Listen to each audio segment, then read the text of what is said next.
So what's up, guys? Today I'm going to put together a QRPGuys tri-band vertical antenna.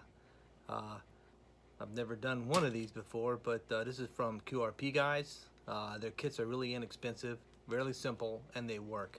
They just do. So I'll show you what the components look like here, and with these guys, because their components and their antenna systems and their tuners and things of that nature are so inexpensive, part of the cost cutting is where you have to go online and download a PDF or a Word document of the instructions of building it. So I failed to print one off today at work, or yesterday at work. Today's Saturday, and so I brought my computer down here so I could read the instructions online.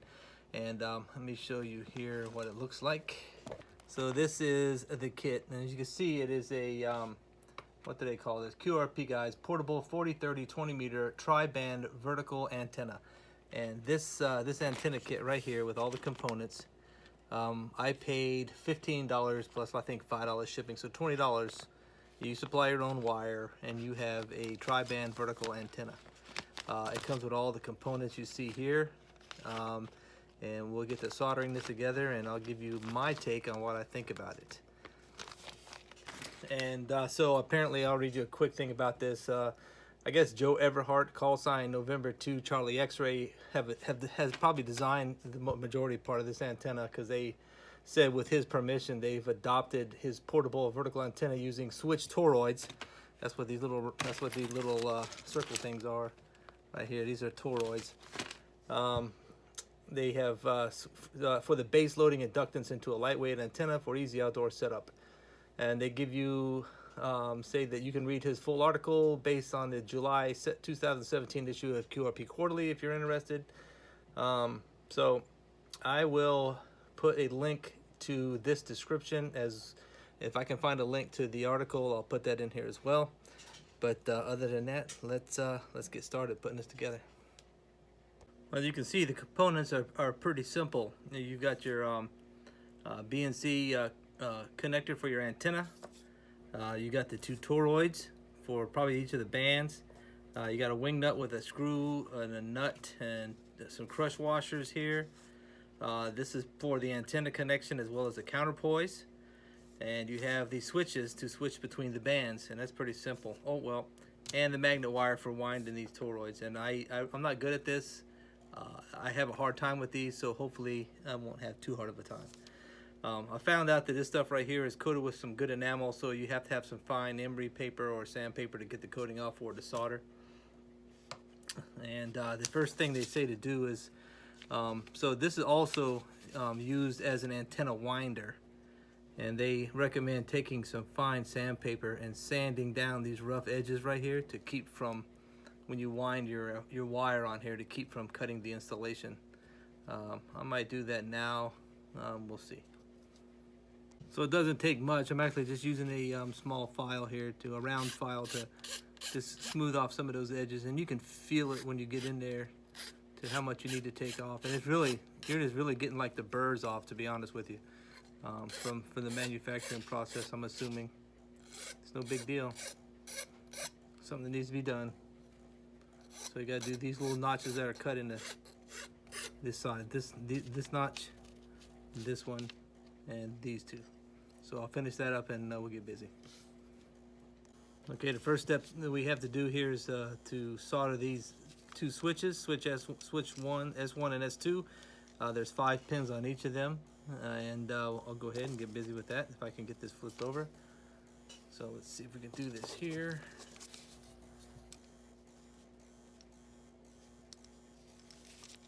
You have a little workbench that you can rest these on. It'll probably make it a lot easier. I unfortunately do not. So I'll be trying to wedge this pair of tweezers under there to see if that helps. Alright, I got my soldering iron heated up, and I guess we'll get going here.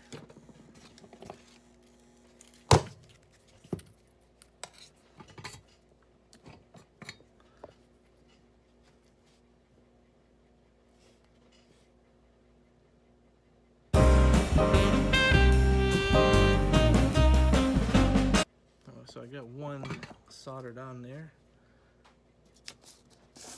Just trying to get them soldered so I can at least hold them in place so they're not flopping around so much. That's the only bad thing of not having a proper soldering table, you know, with a nice circuit card holding vise. But we'll live. So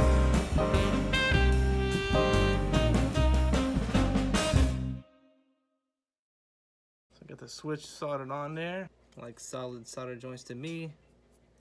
The switches seem to function, and they're on there pretty good. So, all right, the next step is to install the horizontal BNC connector, which is this one right here. And you can't go wrong with where this stuff goes. I mean, it even tells you the 50 ohm input, and it only fit one way, right? I don't like the way those wires are, so I'd address these a little bit. You can get them in the right spot. I mean, everything is key to where you really cannot mess this up. And they gauge their products, the skill level required for putting something together, like a 1 through 5 or whatever. And I don't do this very often, and I'm pretty confident with that. I'm doing them okay. I've never felt lost or like I didn't know what I was doing or shouldn't be doing. So yeah, I think that if you are a hobbyist or you do a little soldering, I think that this would be a fun way to get into it. At least to build some confidence, you know, that you can do some tackle some bigger projects.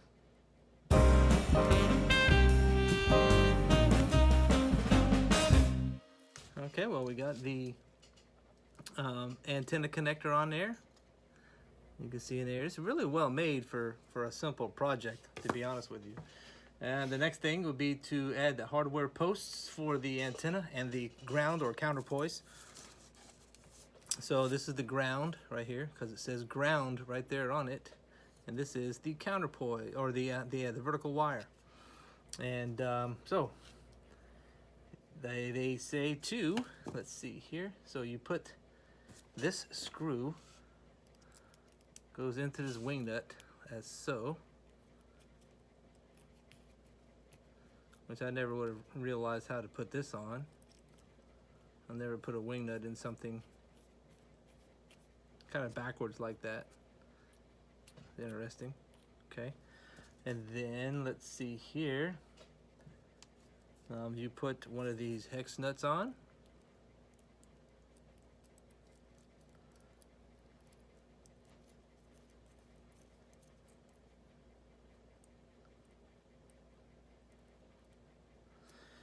And then a star washer goes here. That goes into there, and the other hex nut goes on the back side. I apologize if it's not in frame. All right, so I guess I'll tighten these later, but there you go. Then you can just use that to tighten that up. I don't have a wrench right here without digging for it, so I'll just do this later. So there you go. And it says to, now see on this side, obviously the wing nut would get in the way of the antenna connection, so we have to install that in the opposite manner. But it'll still go on this way with this screw going through the top of the wing nut like that. Still interesting. Like this. And then the crush, well, hold on, let's see. Crush washer, first a nut. I almost did that one wrong. First the hex nut, then the crush washer.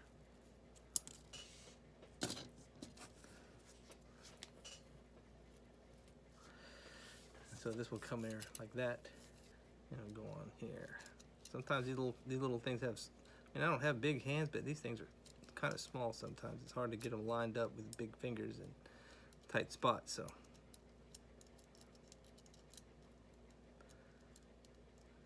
This is real time. I am not speeding this up.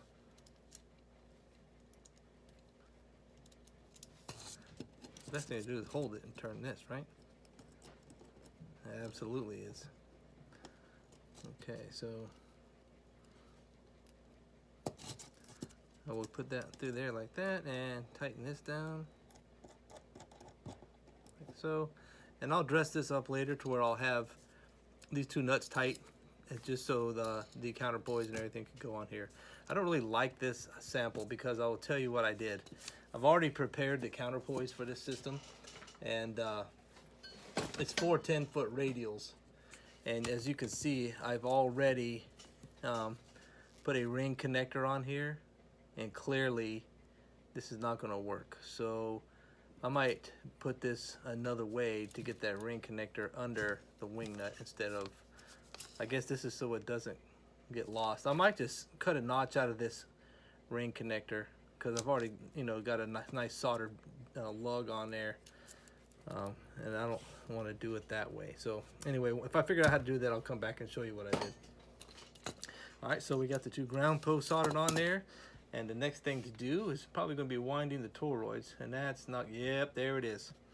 So the first thing we have to do is, these are different toroids. One's the L1 and the other one's the L2. And the first one is going to have to be, let me read the instructions here. I need 30 inches of wire for the first one. And if I can get this wire undone here, I'm going to have to measure. And one thing I don't like about this wire is the way it's wound. And you start getting these little kinks in it. I know you guys see that little kink right there? And it's hard to pull that through the toroid because, you know, with anything that's wire like this, it's very fragile. And you start getting those kinks in it, and eventually it could break. It just could. So let me go measure 30 inches of this wire, and I'll be right back. All right, so I got my 36 or 30 inches of wire trimmed and cut here. And one thing about these toroids, when they say you have to put 24 turns, so this one has to get 24 turns of this wire on this toroid. So anytime the wire passes through the inside of the toroid is 1 turn. And a lot of people get confused because it only counts, it doesn't matter how many wire wraps you see on the outside. That number, it is relevant, but the relevant number are the ones that are inside. So how many times the wire goes through the toroid counts as 1 turn. So I'm going to leave probably an inch or so out, and I'm looking at the picture, and I'll throw it up here, right in here somewhere. So it goes, I like to start with it how the picture looks that they show you. So this side of the toroid, the trailing end is on the front left. So now that's 1 turn inside that toroid. And you want to keep them tight and kind of spaced evenly as you go through this. And this wire is really pliable, but it's also very fragile. So this will probably be sped up right here, and I will do my best to take care of that. All right, so that's 1 turn. Let me go ahead and get the rest of them done, and we'll be back to you. Okay, well, the toroid's finished. And I don't know if you can see that, but you notice how the first wire is coming out on top of the toroid, and the second wire is coming out on the bottom.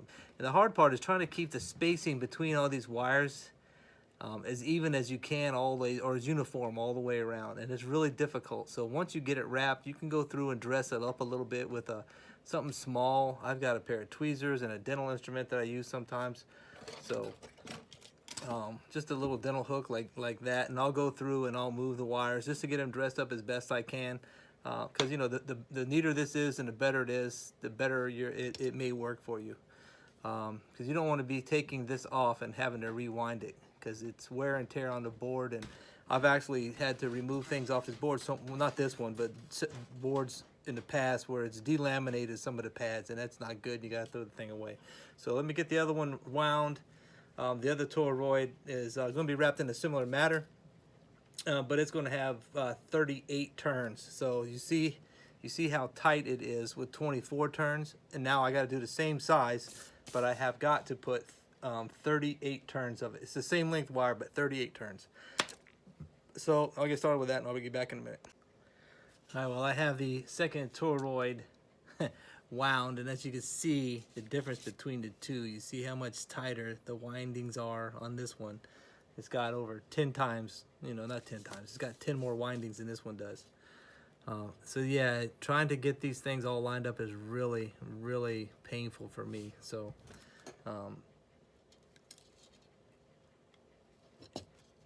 I don't look forward to it, especially when it's got a lot of windings like that in there. It really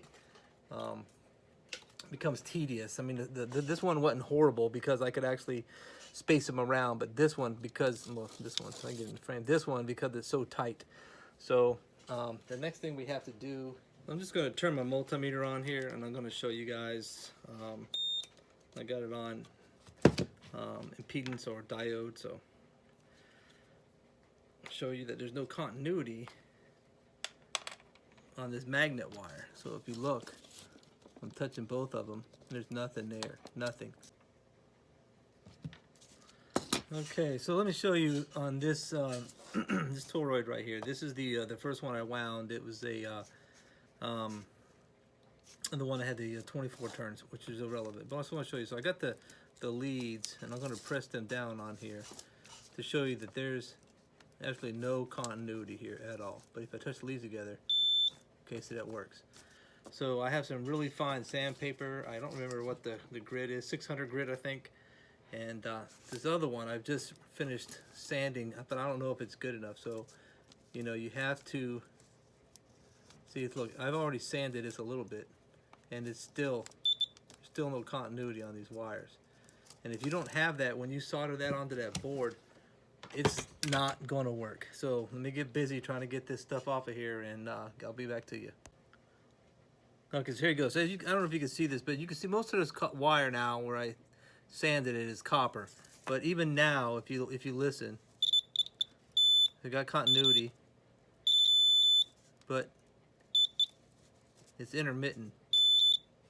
So I just need to keep going until it's pure copper, and once I'm satisfied, then I'll start attaching these to the boards. I'm going to do that to both of them. So I got the L2 toroid to where I got the continuity, and I don't know if you can see this, but this mounting position is the same as this one, but you see how the hole is here for the solder joint and on the inside. And remember how this one ended up coming off the bottom and this one coming off over the top. So this is the first one that I started, and this was the trailing, and as you can see, it's going inside the hole on this one. And that's one reason you got to keep track of how many wraps you have, because if this came off ended on this side, you know, I couldn't tuck it back in over there in that hole. So make sure you count them and make sure you put them in the right spot. And these big holes right here and here, once you get the antenna set up the way you like it, they had sent also 4 small zip ties to go through these holes to secure this in place. I might use them, but I also might use some hot glue. I'm not sure yet. So let me finish this up and I'll be right back.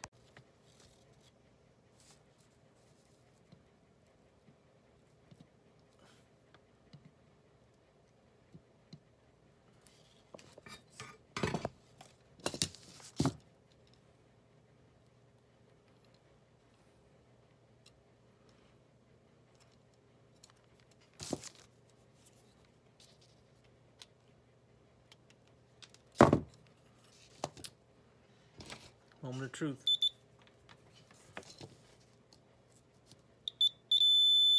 So I have continuity on those, so that's a plus. So now I know that at least the solder joint is good and the toroid is wrapped, the enamel's off of there. So let me get this other one, and we'll see where we go from here.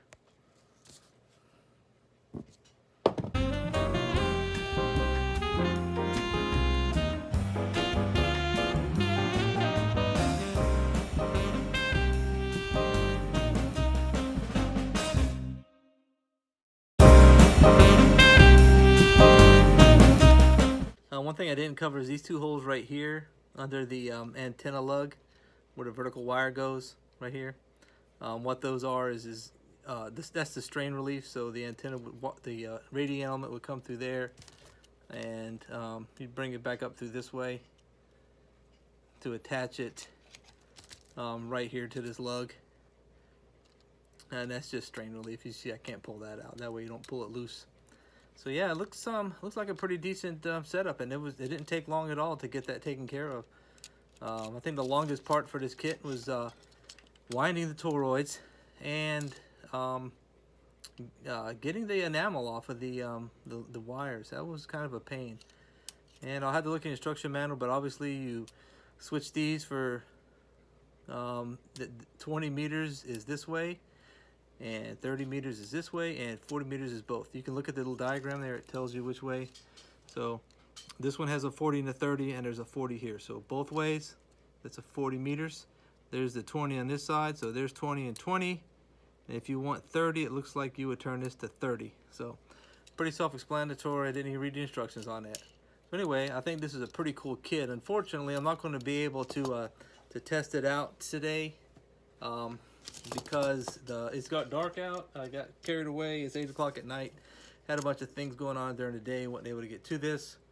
But all in all, I think it's going to be fine. It's supposed to rain tomorrow, but if I can get outside before the rain comes, I'll definitely set this up and try to get some footage on how it works. So thanks, and I'll talk to y'all later.